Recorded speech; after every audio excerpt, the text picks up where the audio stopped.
Hi Libra, welcome to your July 2020 reading. Let's see what the cards have to say about the month of July for you and what energies you'll be dealing with and what surprises are in store. I am going to be using several different decks today. We're going to start with the Light Seers Tarot by Chris Ann. I'm going to jump right in. Guides, guardian angels, ascended masters, please tell me the energies that Libra will be dealing with this month of July 2020. Okay. Oh, very nice. Got the sun. Can never go wrong with the sun card, no matter where it pops up. Let's take one more. One more, please, Spirit. Okay. Actually, they want to give two more. Okay. So we're starting off here with the Ten of Wands in reverse, which I really like because to me this is indicating that you're letting go of some baggage. You are definitely dropping the feeling of struggle and I gotta toe the line. That mentality is something that you are letting go of. You're done feeling like the world is on your shoulders. You're not gonna take on the energies of everybody else. In fact, I mean, I'm getting a very strong message that this even relates to, you're kind of fasting from the news, you're fasting from social media. You just kind of don't want to absorb everybody else's stuff.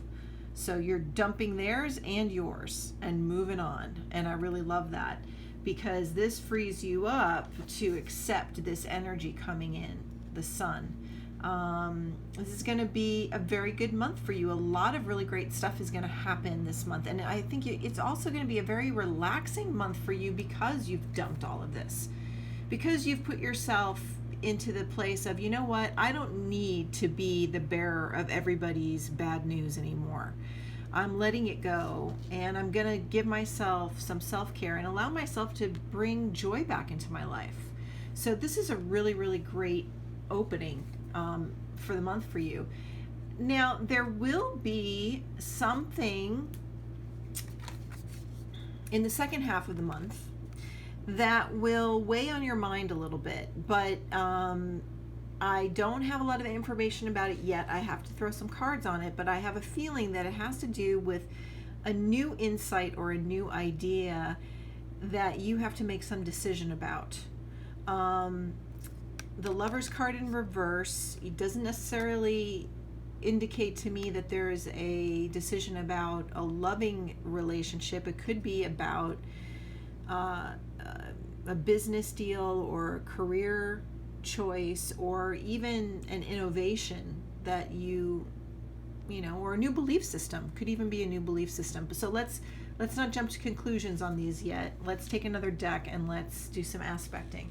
So I'm going to grab the Fountain Tarot, and we're going to see right off the gate. Okay.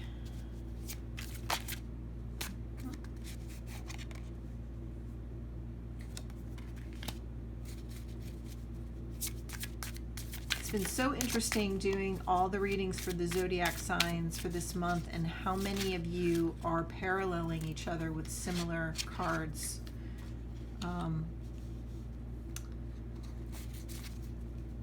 And all of them are typically major arcana cards, which I find really interesting.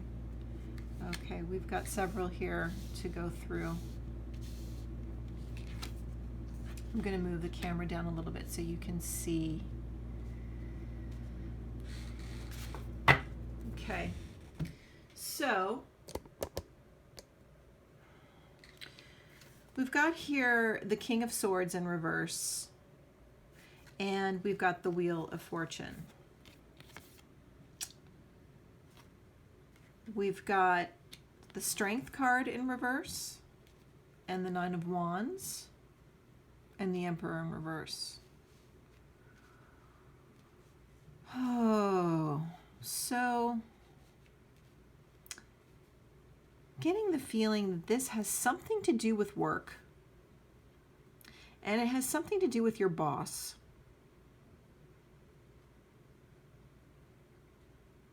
And perhaps some of these burdens that we talked about at the very beginning are also related to work stress. It's almost like you're fighting some kind of a battle, that you have to constantly defend your position, or you have to defend your point of view. And it really puts a lot of strain on you emotionally. It wears you out.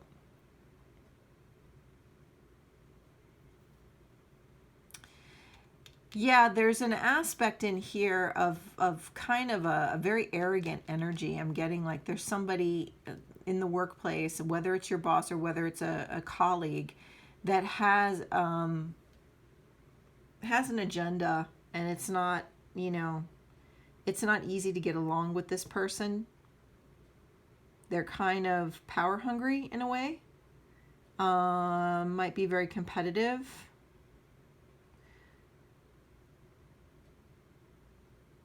And I don't think, if this Emperor is not the same person as this King of Swords here, if these are two separate energies, which I'm going to look into in a minute, what's really funny is that they're both idiots. Sorry to be so blunt, but they're both, first of all, they're not aspecting the best side of these archetypes. They're in the reverse, so their shadow aspects are coming out more than the flip side. So, you've got somebody who should normally be a clear thinker, decisive and good at making decisions, who's kind of a wuss in a way.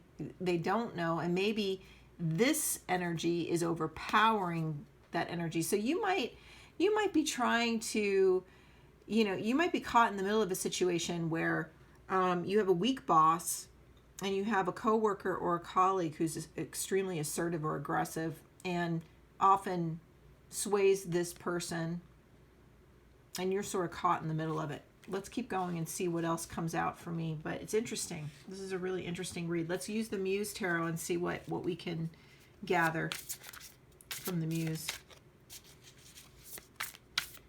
For my Libras. Guidance for my Libras, please. Okay, I've got one card here then. Page of Materials. No.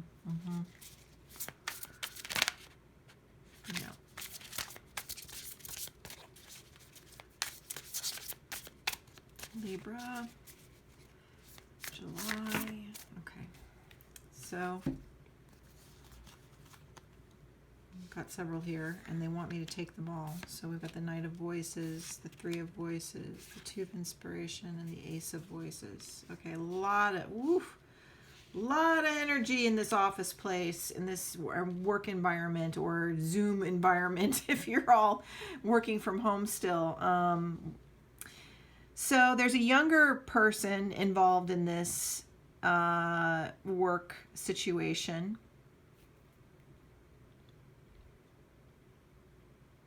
An intern, or just the youngest in the office.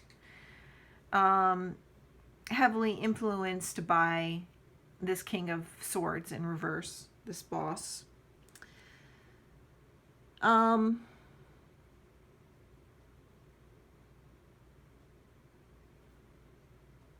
Yeah, I really see you caught in the middle of this, very frustrated, very feeling that you have to be very defensive, and also like caught between a rock and a hard place in some way.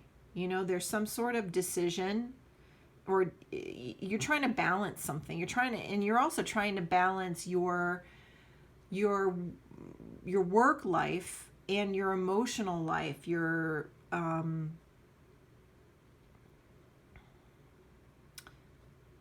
you're trying not to take your work home with you.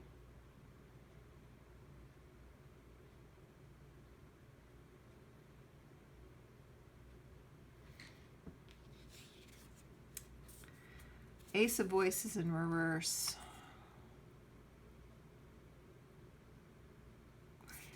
Yeah, it's there's a lack of clarity in this work environment.